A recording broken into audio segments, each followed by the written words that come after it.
C'est tentant de penser que les crèmes et les lotions parfois coûteuses vont régler tes problèmes de boutons, tes rougeurs ou ta peau sèche. Quand tu as dépensé des centaines de dollars en produits et que rien ne fonctionne, il est peut-être temps de penser à une autre stratégie.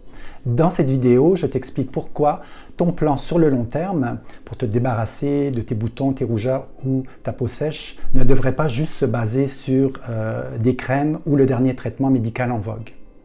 Mon nom est Emmanuel, je suis créateur de santé bienveillant. Je participe activement à créer un monde en pleine santé, en éduquant avec passion, générosité et assurance.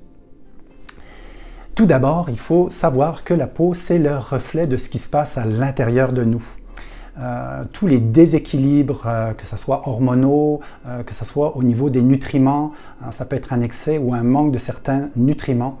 Également, l'inflammation qui est générée à l'intérieur de nous, eh bien, peut se refléter, si je peux dire, au niveau de notre peau. Donc, la peau, c'est toujours une indication, les problèmes de peau, c'est toujours une indication qu'il se passe quelque chose, que quelque chose est en déséquilibre à l'intérieur de nous. Ensuite, eh bien, les cosmétiques ne sont pas la réponse à tout. Il faut savoir que les cosmétiques, en règle générale, en fait, vont avoir un effet sur la couche superficielle de la peau seulement. Ils ne règlent en aucun cas ce qui se passe à l'intérieur de ton corps, qui peut créer justement des problèmes comme je l'ai évoqué. Aussi, les cosmétiques peuvent contenir des ingrédients chimiques qui peuvent être problématiques, qui peuvent accentuer des déséquilibres ou qui peuvent même créer dans certains cas des problèmes de peau. Donc il faut être bien conscient que les cosmétiques aussi peuvent être la cause. Alors, ce qu'on veut faire avec tous les problèmes de peau en général, eh bien, c'est de travailler de l'intérieur vers l'extérieur.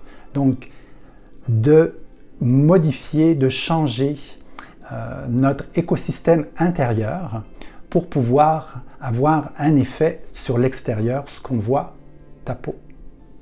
Alors, en résumé, la peau, qui est un immense organe, eh bien, va être le reflet de ce qui se passe à l'intérieur de toi.